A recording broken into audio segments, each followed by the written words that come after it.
Angelos House on Psyched Radio.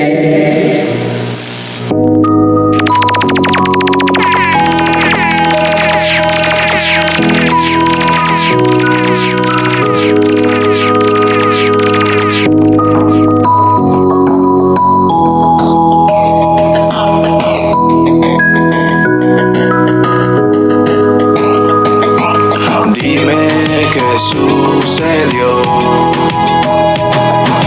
Dime qué te pasó, que ahora ya no estoy con vos. Es mejor que me digas adiós. Y si preguntan qué pasó, solo fue un error que de repente sucedió. No fue suficiente un adiós, siempre regresando con la misma intención, repitiendo la ocasión. Ya no son mi tentación, mucho menos una opción. Voy en otra dirección donde no importa tu opinión, que si tengo 1.000.000, que si vivo en mansión. Solo tengo un sillón que me relaja la tensión. Esta vida de ficción, entre esta dimensión, tus recuerdos están en extinción, cambiando la visión de la siguiente generación. Dime qué sucedió. Dime qué te pasó, que ahora ya no estoy con vos. Es mejor que me digas adiós. Dime qué sucedió.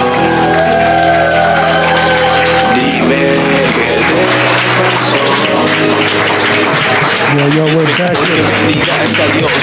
back. We're back, and right now you're listening to JT Avalos, Que Sucedió, our special guest today on Angelos House, man. Give it up right now for JT Avalos in the building. How you doing, brother? If you can get close to the mic, my brother. Let me get your levels. How's your levels? Yeah. Can you hear me now? There you go. My bad, brother. My bad. Here we go. Level it. Hey, man, thank you for coming through, man. El Salvador en la casa. Yeah. Thank you. One second.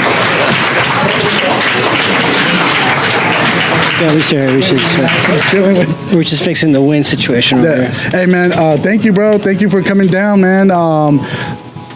Introduce yourself to the people. Well, I got a long name. I was telling you earlier. Yes, your real name. My real name is Juan Jose Avalos Hernandez. Okay. But I go by J, or by JT Avalos in the artist world, Mm-hmm. But everybody can call me Jay. That's fine.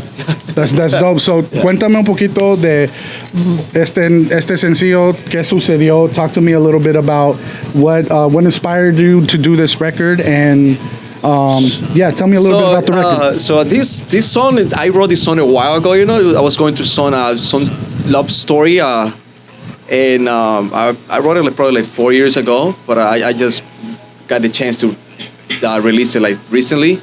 But it's been I wrote it a long time ago, But and through the time I was just editing and stuff, and I was blessed to come and redo it again and finally have a final product, to release it to the world, and I like it. I like it a lot. I hope people, they can listen to it, like it, enjoy it, and hopefully, obviously I don't want anybody to be heartbroken, but but if they like it, it reminds them of something. I'm sorry, but that's the song right there. Yeah, the song's been there for a while. So our heartbreak inspired the story. Yeah, that's how it started. Yeah, most of my songs are actually stories that I've been living through. I usually don't write things that I don't go through, Mm-hmm. Most of these songs I try to stick with love, my love stories and things that happen in my life, For as far as right now, that's what I'm going for, But there's also songs that I have written that are more being an immigrant, and crossing borders and being a single father and stuff like that I'm working on, and hopefully someday soon, we get to those other chapters, talking about some other real stuff about just my personal life, No, I actually, not to give too much away, but I love the record you did for your daughter, and we had a privilege to have my wifey sing on it, and she sings in the choir, and normally for her it's all about the message that you have, and when she heard it, she was just of course I'm gonna be a part of it. But I think, oh damn it, I shouldn't have said nothing. My bad. Sorry if It's fine. My daughter's watching it right now. It's Oh, fine. my bad. No, damn it. You know what? Keep your mouth shut, Mike. No. No, but I say that because I think it's a beautiful thing. Because sometimes we have artists that just are thinking about what the cool message and let me be popular and what's trending. And I think love is a very beautiful topic. And there's the bad side of love, right? The heartbreak. But then there's a beautiful side when you do have love. And then there's the fatherly love. You're a father. Talk to me a little bit about how that affects your songwriting. So, like becoming a father, like actually like, he helped me in it affects my whole life, because, as people will know now, like, I'm a single father. My daughter's 15 years old, but I've been raising her since she was like 3 years old. Mm-hmm. Most of the time she's been with me, all her life. And, like having her is, when I want to do something, that I shouldn't do, I think about it, I'm like, I have my daughter, I shouldn't be doing, I should not be doing this, So, stop me from putting myself in situations that I don't want to be put on, myself into. And like, it helped me to develop and myself faster, to grow faster, to mature faster, because I got a little one that is being dependent, it depends on me. Mm-hmm. And obviously, like I'll be with her for, I'll be there for her for the rest of her life, the rest of my life, you know. But yeah, like I feel like so excited about the song, and I'm, hopefully we can get it soon, and thank you so much, for having your wife. Like it sounds amazing. It sounds like exactly how I was picturing, I couldn't do it, but thank you, like you. No, it's perfect. It's for an amazing, beautiful young lady. Your daughter is amazing, bro. You're doing a great job with her. It's not easy raising a daughter, especially being a male. What do we know about being a woman? You know what I mean? Exactly. So it's tough. It's really tough. But bro, like she's a smart one, bro. She is. I was just talking to her.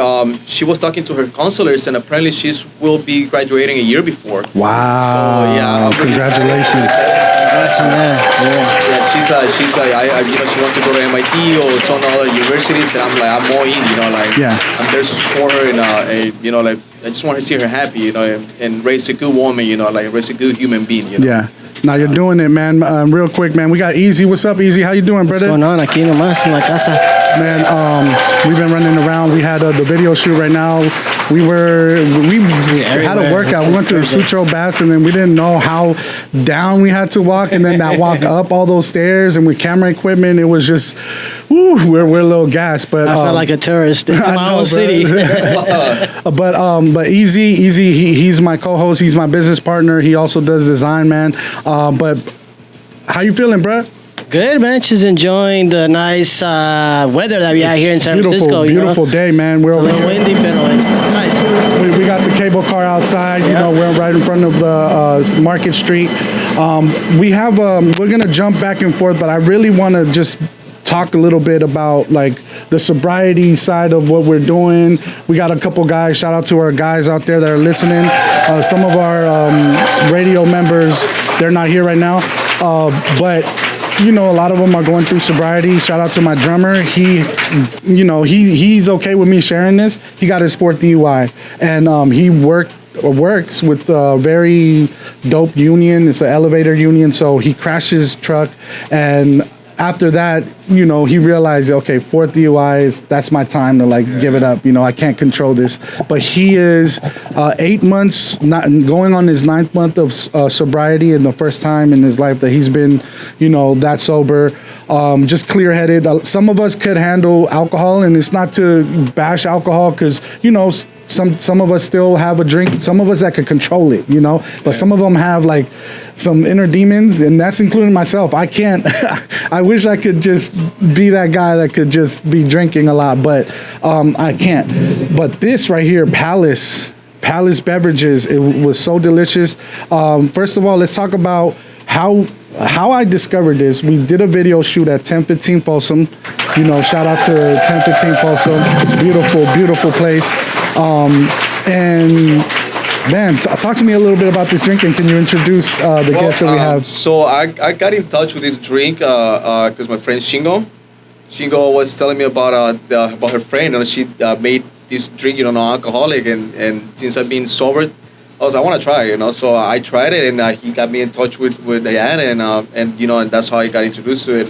And that day that we were shooting the music video, Shingo was like, hey, take the bottle. I was like, oh yeah, let's drink the bottle. Let's drink the bottle and the little, and put some ice on it, and we're just sipping it, and yeah, it's great. It's great. It's a really good choice for people that don't want to drink. It just gotta make sure that people know that there's other stuff there. That they just like.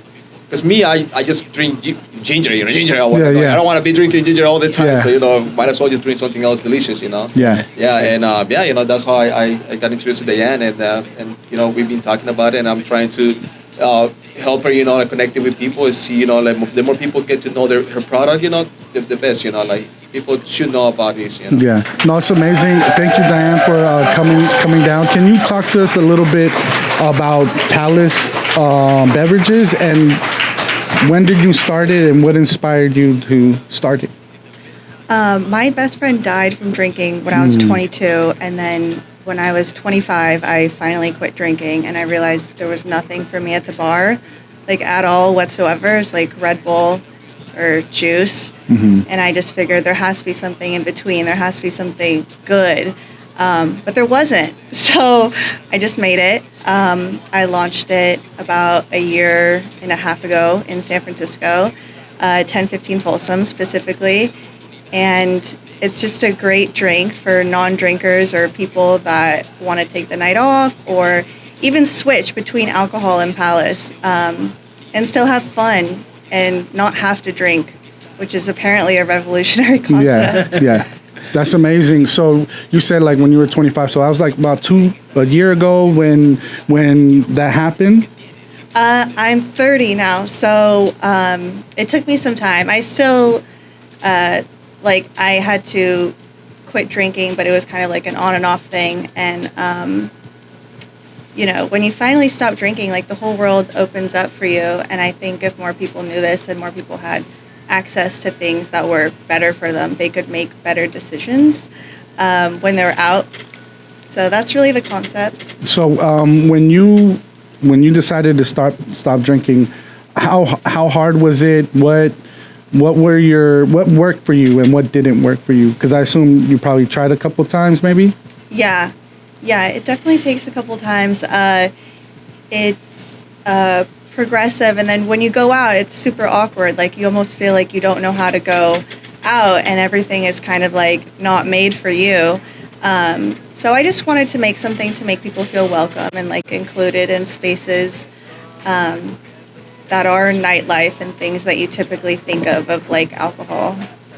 That's amazing. So it's an adaptogenic citrus, and it's 0 proof, but there is a little bit of coffee or what do you have in here? It has caffeine. L-theanine, lemon balm, and vitamin B3. And it's basically formulated to kind of emulate alcohol, so it makes you a little social, it gives you energy. It has like the vitamins, so if you're like out all night, it's like a good thing to drink.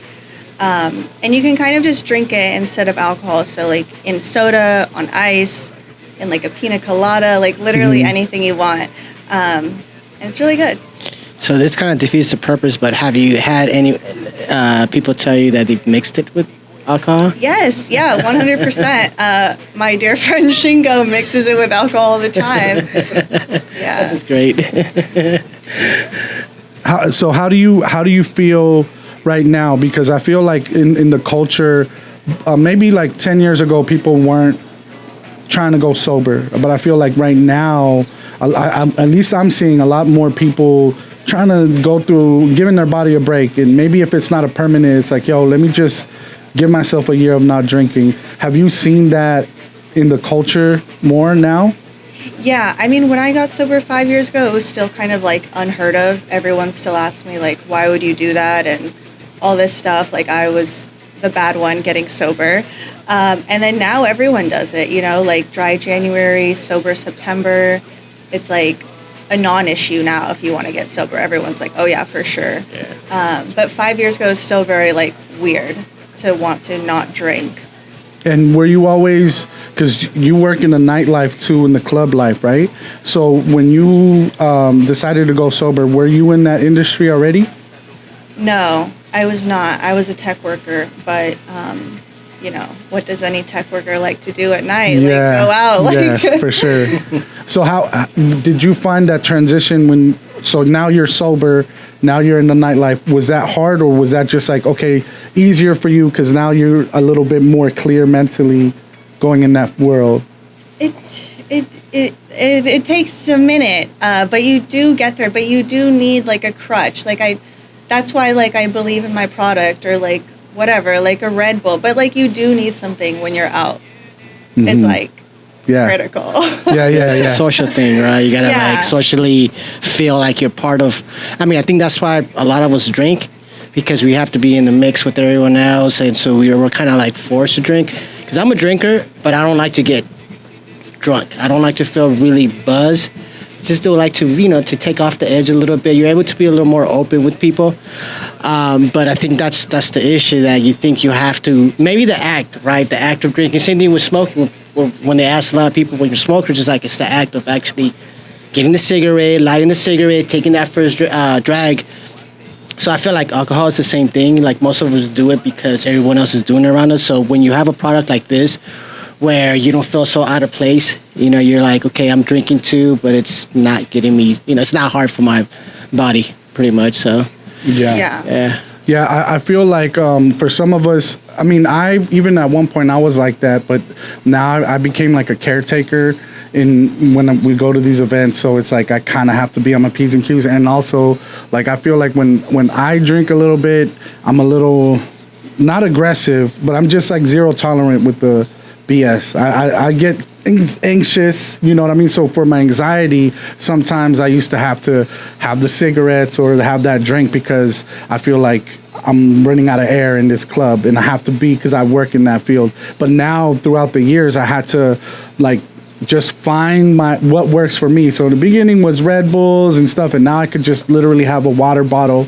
in the club. Like we were just Thursday at what was it, Temple, and it was like, you know, we're a VIP, and it's like we're getting these drinks thrown at us, and it's like, I wish this was there. You know what I mean? I wish this was there at Temple. So we got to hit up Temple, man. We got to see what we got to do to get this product in there, because I feel like all the clubs in the city need to have this for sure. It's something that's catered to the people that, you know, maybe don't want to drink, or maybe they're not like fully drinkers, but they want to have another option other than Red Bull. This one has also, you said it has like vitamins, or? Yes, it has B vitamins, which just overall like help your health, especially if like you're out all night, or you know, if you're doing something other than alcohol, you can still drink Palace and it's safe. It's also safe if you're on medication like antidepressants or anti-anxiety. It's completely safe. And you do feel the effects. Like you do feel like the energy, like bottle service girls love it. They all drink it before their shifts. Like it's way better than Red Bull. I don't know if I'm allowed to say that. No, you can. Is this the only flavor you have? Yeah, right now, yeah. Okay.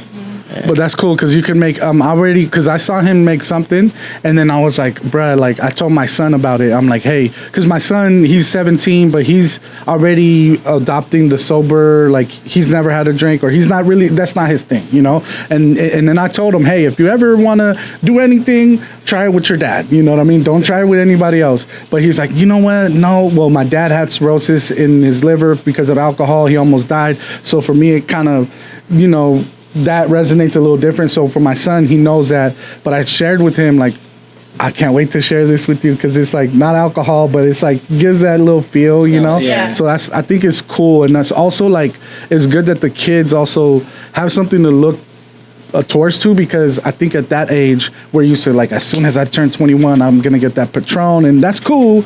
But it's like, it's good to have, you know, kids like, yo, that's my drink. That's what I'm looking forward to, because it's gonna be good for me, you know. So I think that's an amazing thing that you're doing. Anything that we can do to further this brand, I know that there's gonna be more flavors, and I know this is just the start. You know, it's new, but I think it's such a great product. I applaud you for that. You know, anytime you need any help from us, you know, promoting, you know, count us in. I want to talk a little bit about the nightlife though, right? So in the nightlife, because you're in the nightlife. I met you. Yes, we recorded, but you work at Midway and where else? And I hope at 10:15 here. You know, well, it's tough, man. You know, because it's like long hours all day. You know, all night long, and you know, talking about alcohol. You know, like now that I'm being sober too. You know, it's really hard. I mean, it was hard at the beginning. You know, like because like he was saying. What's the name of it? Sorry. Easy. Like Easy was saying, you know, like sometimes you just do it just to blend in, you know, to just be in this like in a social, you know, circle, you know, and one thing take to another, you know, 1, 2, 3 drinks, you know, and then you know by the end of the night, you know, you just, you know, pretty tipsy, you know, and you know, like it's hard, you know, because sometimes, you know, like when I go there now, you know, I just drink like I was telling you, got ginger ale, you know, and I'm just looking everywhere, you know, like. And, you know, everybody's drinking and shit, and I'm just like, sorry. Everybody's drinking, No, you're good. And I'm just like sober right now, standing, you know, like just looking at everything. And I know it's a different feeling, you know, it's a completely different feeling than being drunk, you know, drinking, you know, or smoking, you know, it's just completely feeling. Sober life. As long as the music is good, you know, I will stay, but even, you know, I mean, I get bored easily, you know, like at the club scenes, but yeah, you know, I'm just there, you know, helping moving cables, putting some speakers and things like that, you know, like seeing so many shows, you know, so many different artists, you know, like behind the stage and stuff, you know, like it's a good, you know, a good experience, you know, to see how everything works behind the scenes and behind everything, you know, like and just like seeing it, you know, like all this time. You know? Yeah, I feel like.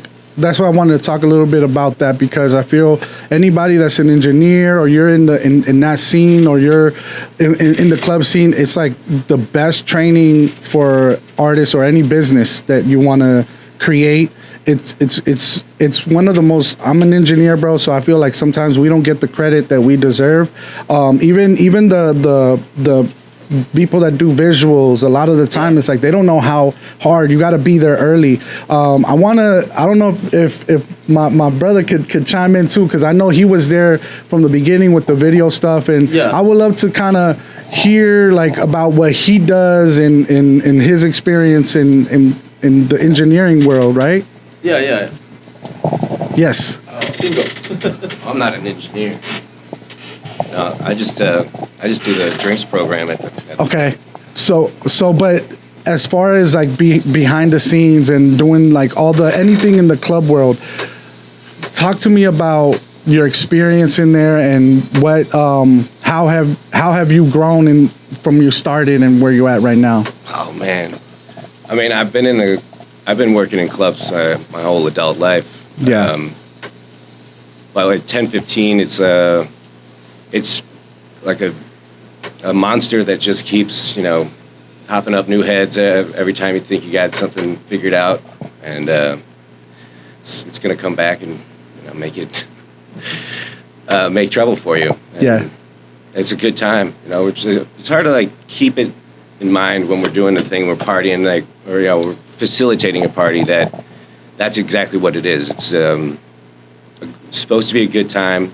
It's a party. Don't take it too serious, but like a lot of serious things happen when you gotta like, you know, be on top of it. Yeah. And having a clear head while people are falling out on ketamine and being able to tell the difference between whether or not it's an opiate or it's ketamine or it's GHB or whatever it is that they're doing is really important. But, I didn't know any of that stuff when I was young. I just drank a liter of liquor a day, and then you know, slowly you find does that really help? Yeah. You know, so I don't know. I think we just did this event at the rickshaw stop, and so I'm like band directing. We did it ourselves, right? But then I seen some of my folks that they're not supposed to be working. They're technically not working, but they're having a good time. And then I have my team that's like, we're on it. But at one point I'm like, man, I'm stressing, I'm doing everything, and everybody's just having a good time, and they're hella drunk. Some people are doing other extracurricular activities, and it's just like, it's so frustrating. But it's like, my wife was there, and she's like, look, man, you guys are creating a space for people to actually like unwind. You know, they're dealing with stress, they're dealing with that, and sometimes, you know, you just kind of have to separate yourself from that, and it's let them do what they do. How patient do you have to be in the world that you're in, because you're dealing with a lot of different stuff, right? You're talking about drugs and alcohol, right? Yeah, drugs, alcohol, and personalities. Yes. There's a lot of ego that you have to like parse through. I mean, it is an escape, like for everyone else. As for a lot of us that work there, I mean, that's how we make a living, and it is kind of confusing because if you go to any other party when you're not working, you know, you're doing the same thing. But like, I think a lot of people have a hard time separating that part, and then it happens really fast when people start to fall out in that scene. It's because they're not paying attention to, you know, compartmentalizing their life from their work, seeing that other people are out and they're there to escape their mundane life, right? Like everything is like fabulous, glamorous, just loud flashing lights and loud noises, and you know, we need to take care of them and as well as each other, but like not. It shouldn't be that like the people that are working there are getting overwhelmed. You just have to remember to breathe, and like it will end. Parties will always end. Yeah. Like, you know, you want to be standing up when that happens. Yeah. So I mean, it's not easy, but just you gotta keep a clear head. Yeah, you got to be. I feel like you got to be conditioned. You have to have patience, experience in that nightlife, because if not, man, it's like it'll get you. It'll get the best of you. You love music, I assume. There's a lot of different genres and different type of parties that 1015 be hosting, right? Yeah. What? Talk to me about the different exposure to different genres. I'm sure that there's a genre in there that you might not like, or maybe you had to grow to like because now it's over and over, or you still like, nah, I hate that genre. I mean, there's a lot that I don't understand. Yeah. Like I'm really into drum and bass, but we don't really have a lot of those parties at 1015. We don't really have as many bass parties as we used to.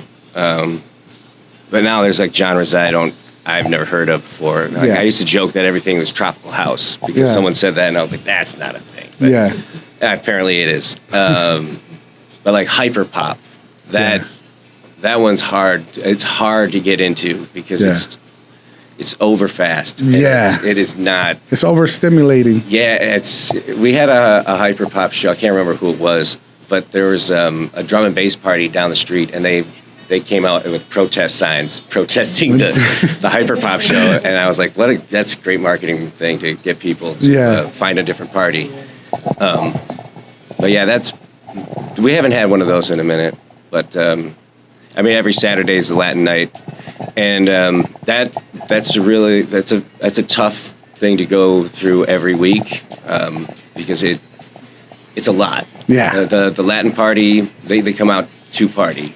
And they drink a lot, and we're week after week for I think it's now 15 years of Pura on Saturdays at 10:15, and when I was first starting out there, it was just like high school, right? Like everything about it, I was like, man, it's just like when I was in high school, kids I grew up with and stuff, but like the party itself, like, was just like wearing on me, where I'm like, I can't do this, man. I cannot do another Pura. I did 150 of them in a row. That's a lot of Saturdays, man.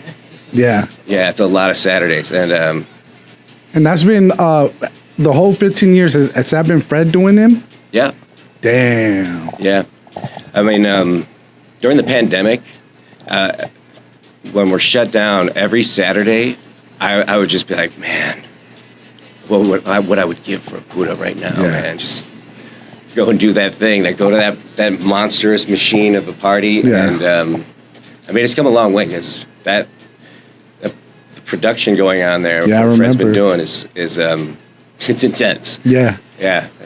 It's like Carnival every Saturday. Yeah, I love it. It's definitely my it's my most familiar party, and because we do it every Saturday. But That's where you guys have the big astronaut, spaceman. Yeah, the 20-foot astronaut. Yeah, they're probably putting that up right now. Oh yeah.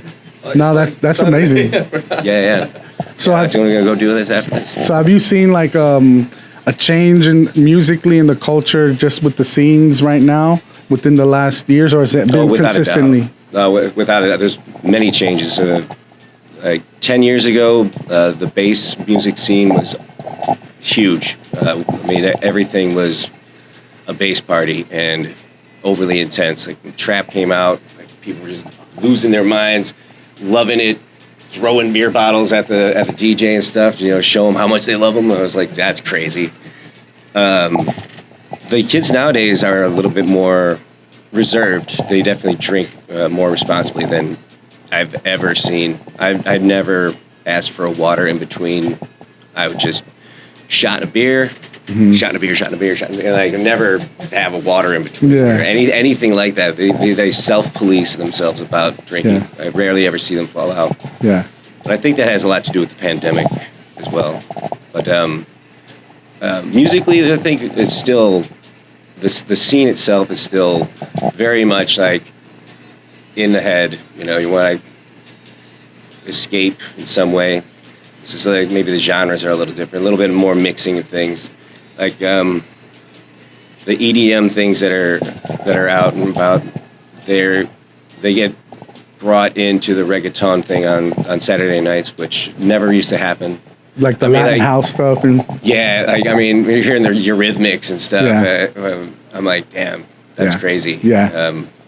But you know, that's just the nature of things. Things are always going to change like that. Yeah, that's dope. I wanted to talk a little bit about what inspired you to do music. Like, were you okay? First of all, you're Salvadoreño. You were in El Salvador. Till what age? Probably 8. 8 years old. Yeah. So at 8 years old, what was young JT dreaming of? Well, I mean, I wanted to be an architect. An architect? Yeah, that's what I always I wanted to be an architect, and I wanted to be something with like law enforcement type of thing, you know. But then I came over here, you know, and things, you know, took a different path, you know, and I started doing music in high school. It was one of my classmates. He was heavy into hip hop, and old school stuff. And I remember seeing him, you know, and he showed me songs. I was like, I want to do it, you know, and that's how everything started, you know, like we record like some, probably like, I don't know, like 10, 20 songs, you know, but, you know, it was at the very beginnings, you know, I think it was 2000, I would say 2010 maybe before that. And after that, you know, like graduated high school, and I stopped doing music. I stopped it at all. And a few years after, I went back to writing, and I met somebody else, and we start like, you know, like he would start like producing some songs, and you know, and I started sharing it with some of my closest friends, and you know, I started getting like really good support, and what do you say? Me daban críticas, pero críticas constructivas, you know. So it motivated me to keep doing it. You know, like they used to tell me that, you know what, you actually have something. You know, like just keep doing it. You know, practice. You know, and at some point, you know, like the last probably like couple years, 3 years, maybe like what do you know, like 3 years. I decided to take it seriously. You know, and now, you know, like now I'm taking singing classes, and you know, I'm being sober. I'm doing like hot yoga and Pilates and stuff like that, you know, like I'm trying to do this 100%, you know, and be like serious about it, you know, like and you know, I'm really careful when I write my songs, you know, that I don't want to put any like cuss words or like vulgaridades, or any stuff that, you know, I don't really write about like como vulgaridades que like put women down, you know, calling their names, or drugs, or narcotics, or gangs, or power, you know, like I stay out of all that stuff, you know. I just try to just be more like what is fits better for my life, you know, what I go through, you know, like love and my personal stuff, you know, like that I want to share with the world, you know. Maybe I can help somebody, you know, maybe before they get into that relationship, you know, they can hear my song, be like, oh, that happens with that guy. Maybe I should not do it. Oh, be like, oh, that happened to me already. You know, like I feel his pain. You know, things like that. You know, but yeah, I decided to start like 100% music a few years ago. You know, like but I've been doing this for like since I was a kid. You know, like back in high school.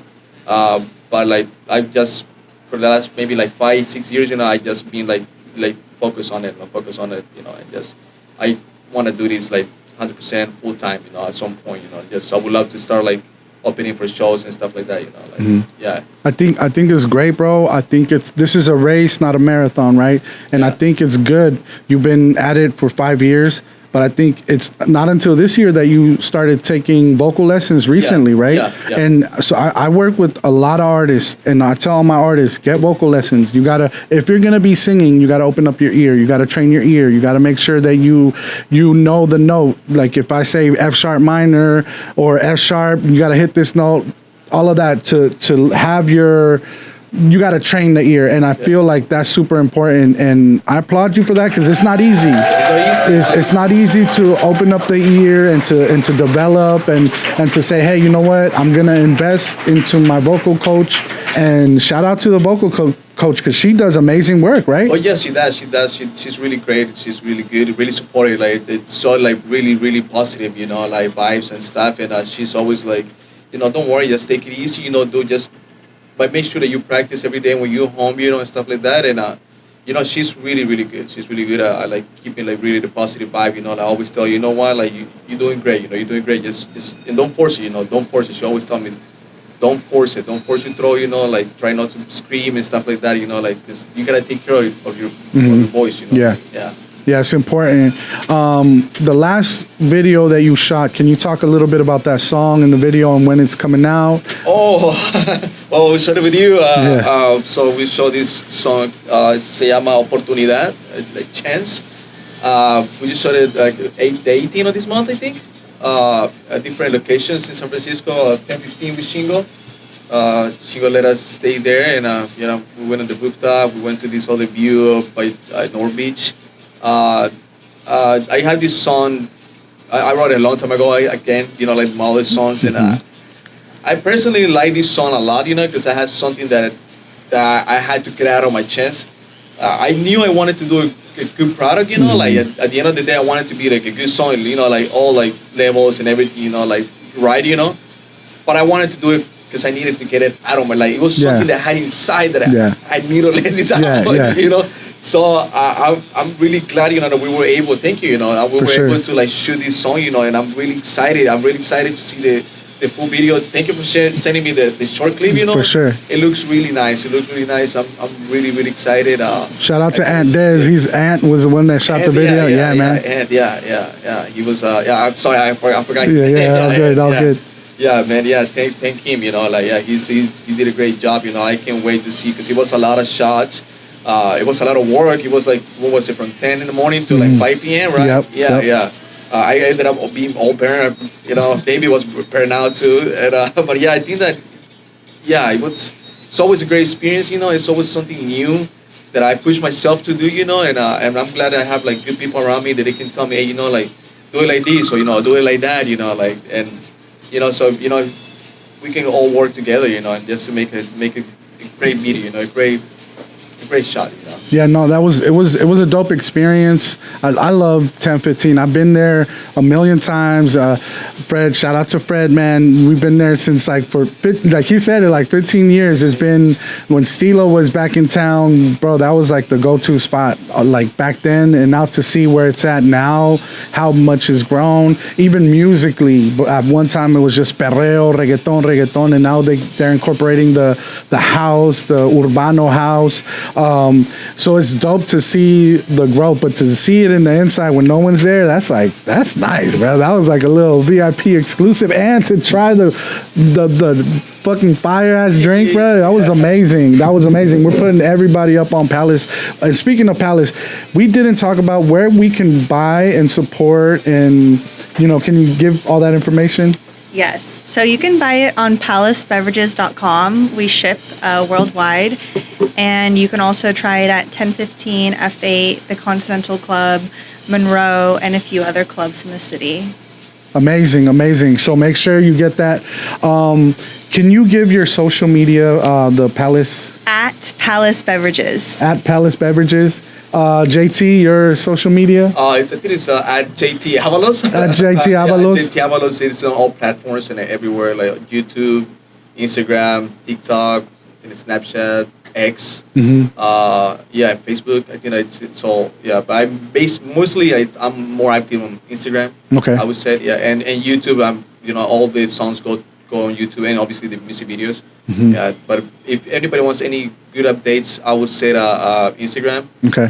I personally don't have Instagram, like personal, but I just have my artist Instagram, and I do updates and all the songs and promoting stuff, etc., like through the Instagram at JT Avalos. So Oportunidad will come out soon. Stay tuned. Make sure you subscribe to JT Avalos' YouTube page, because that video is coming out. That's gonna be fire. He had some cool little design on the shirt that looked like some LED shirt type stuff.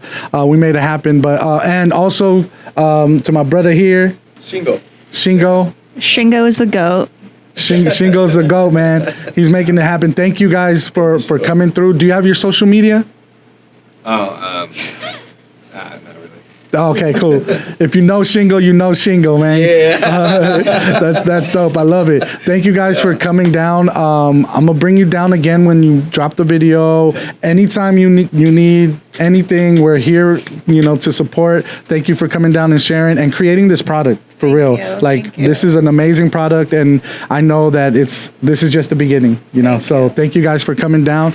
We're making this short today because we will be tapping in with JY right now. We're shooting. Where are we shooting, bro? Where are we going right now? It's something beach. What was it? Starts with the M. Baker Beach or something? No. Yeah, Baker Beach, I think. So it's by Baker Beach, but we're not taking our clothes off, okay? We're keeping it PG-14, PG-13, you know what I mean? But make sure you check us out tomorrow. We will be here at FIRMELAB from 6 to 10. We got Susana from Calle 24, the nonprofit, amazing nonprofit from the mission. And we also have, who do we have? I think the name, if I'm pronouncing it correctly, it's Bebo. Bebo. Yeah, right, shout out to singer. Bebo. She's super dope. She's a super dope vocalist. Can't wait to get to meet her and talk to her and stuff. But that's tomorrow, 6 to 10. Make sure you tap in. And until next week and until tomorrow, thank you guys for listening. Here we go.